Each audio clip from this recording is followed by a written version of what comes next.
Hi everyone, welcome to A Beer with Brad episode 38. Tonight I'm going to talk about artificial intelligence or AI, but first let's talk about the beer. Tonight I'm having a Countryside Pilsner. This is made by Kros Strain Brewing Company and it's made in collaboration with the Casual Pint.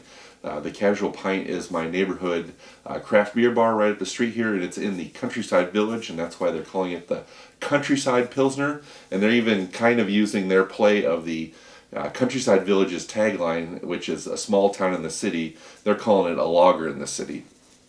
So every year, Casual Pint and Countryside Village, or Casual Pint and Kros Strain Brewing Company do a collaboration together. And this is this year's collaboration. So very nice Pilsner. So I got kind of on a Pilsner kick a couple weeks ago when I was out in central Nebraska on my 16th annual Sandhill Crane photography trip. One afternoon we stopped at McHugh's Tap Room in downtown Kearney, and I had a Scratchtown Brewing Company traditional German style Pilsner. And it was delicious, had great flavor, just very easy drinking. Pilsners are very nice, I call them beer flavored beers. And it really had a great flavor, it hit the spot.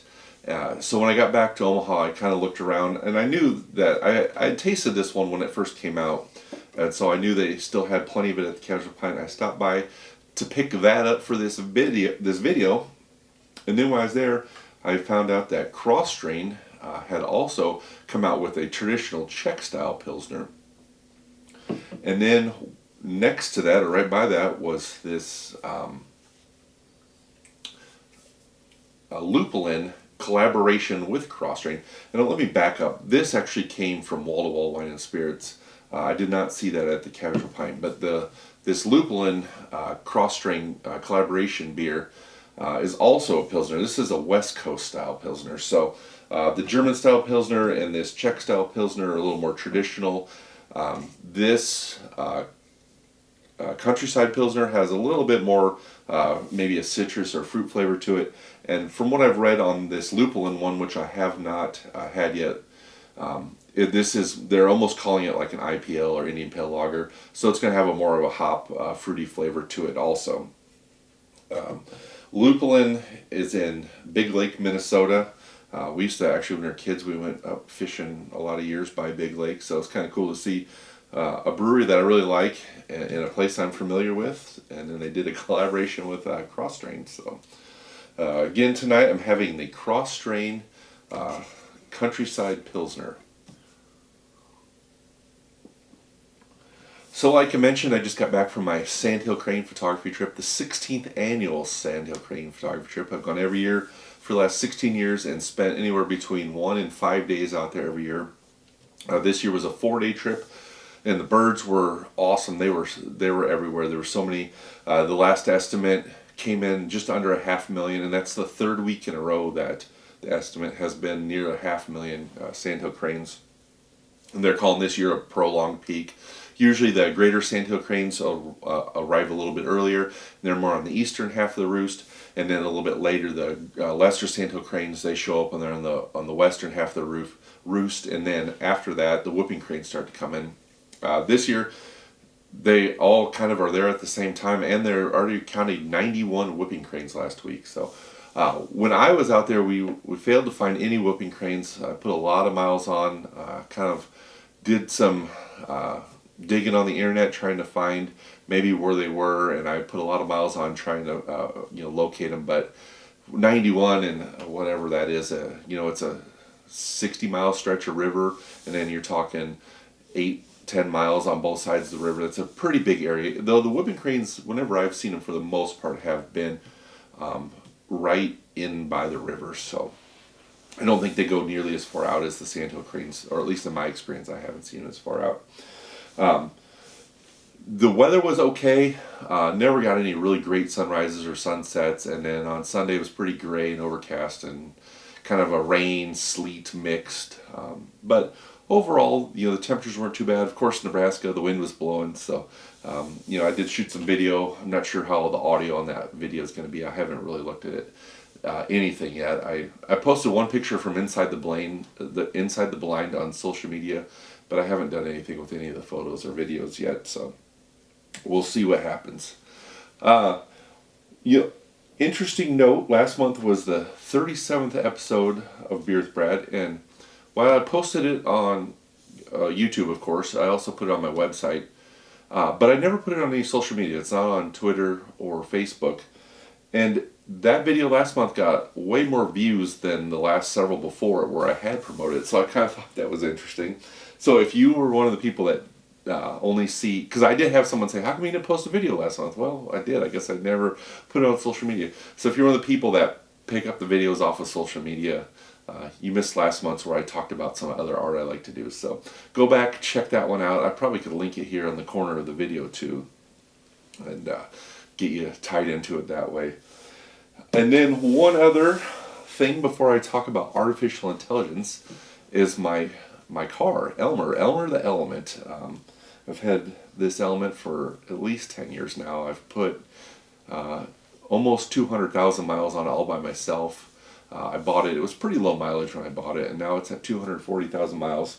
Thursday night, I took my son up to see the Omaha hockey game regional up in Sioux Falls, and on the way home, had some car trouble and had to get the Element towed all the way back to Omaha. So goes in Thursday to get a second opinion, but the place that I had to look at it in Sioux City was trying to sell me a whole new engine. So hopefully we don't have to go that route, because I don't know if it's worth putting a new engine in a 240,000 mile car. But you know, if you look at the car prices these days, maybe it is worth it. But luckily we were heading back. It was real late at night, but the trouble started right outside of Sioux City, so I was able to get into town and get a hotel room and deal with it the next day. So hopefully Elmer's back soon. That car, I've taken it all the way from Utah and Idaho all the way out to North Carolina. So I've been on a lot of photography trips all over both sides of the United States. So put some miles on it. But so tonight I'm going to talk about artificial intelligence. So there's kind of a big buzz, you know, not just in the photography world, but in all the things right now about AI and, you know, replacing humans and what can it do and how bad is it or how awesome is it. And I guess as it relates to photography, there's a photographer very well known that has been really active on social media, just bashing it, saying how bad it is and how we need to, you know, basically get everyone to stay away from it and stop using it. And I kind of just ignored him.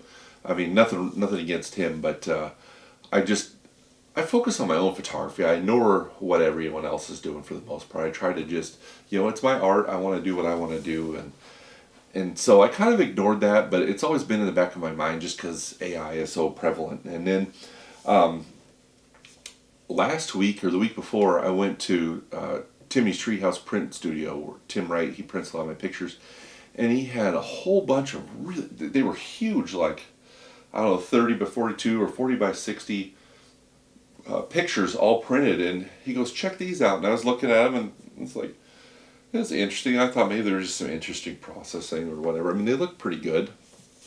And he goes, they're all AI. They're not one of those pictures of this whole stack, this huge order, not one of them was a real photo.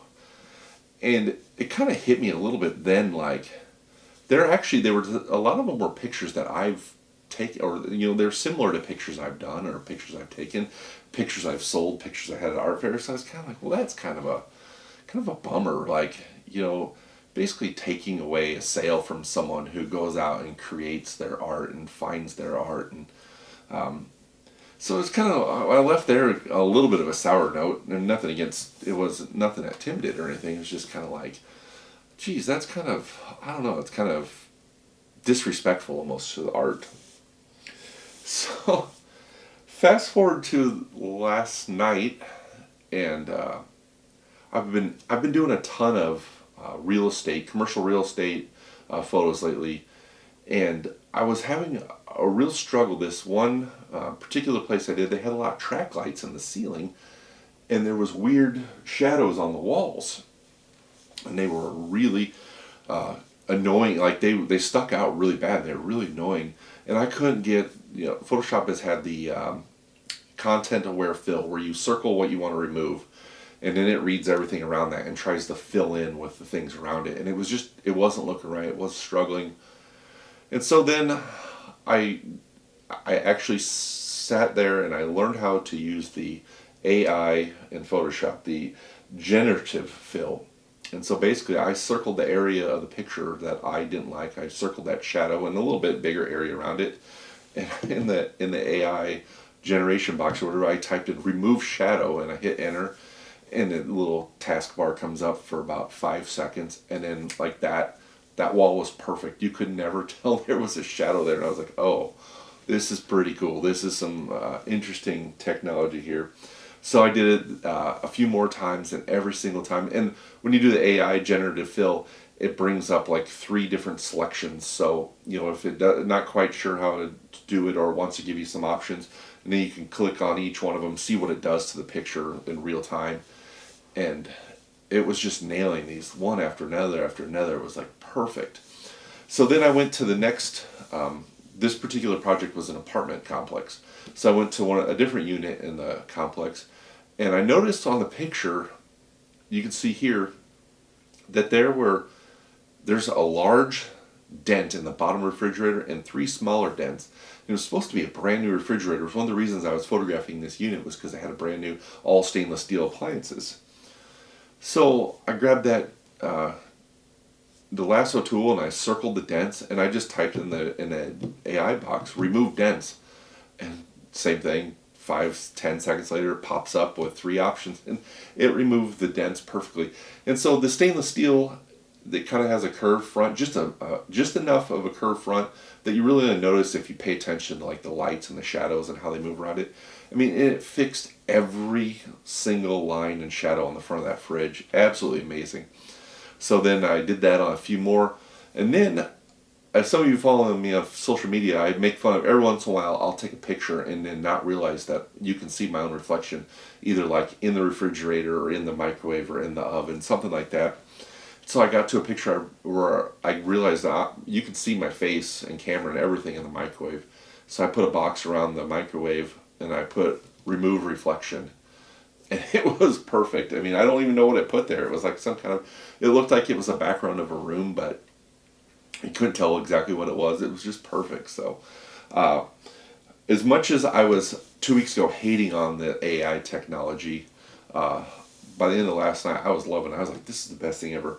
So tomorrow I got a photo shoot for a very high-end restaurant, and they sent me not only a list of things they want photographed, but they have their own list, and this is the first time anyone's ever done this. They sent me a list of things they do not want to see in photos, or things they don't like about photos. And they had some things in there that I know that I'm going to try my hardest to fix on location, because fixing stuff on location 99% of the time is faster than doing it in the computer. But I know that I have that now to fall back on, where if there's some things about the place settings at this table at this restaurant that aren't exactly perfect, I'm going to be able to fix it. So I'm really looking forward to that.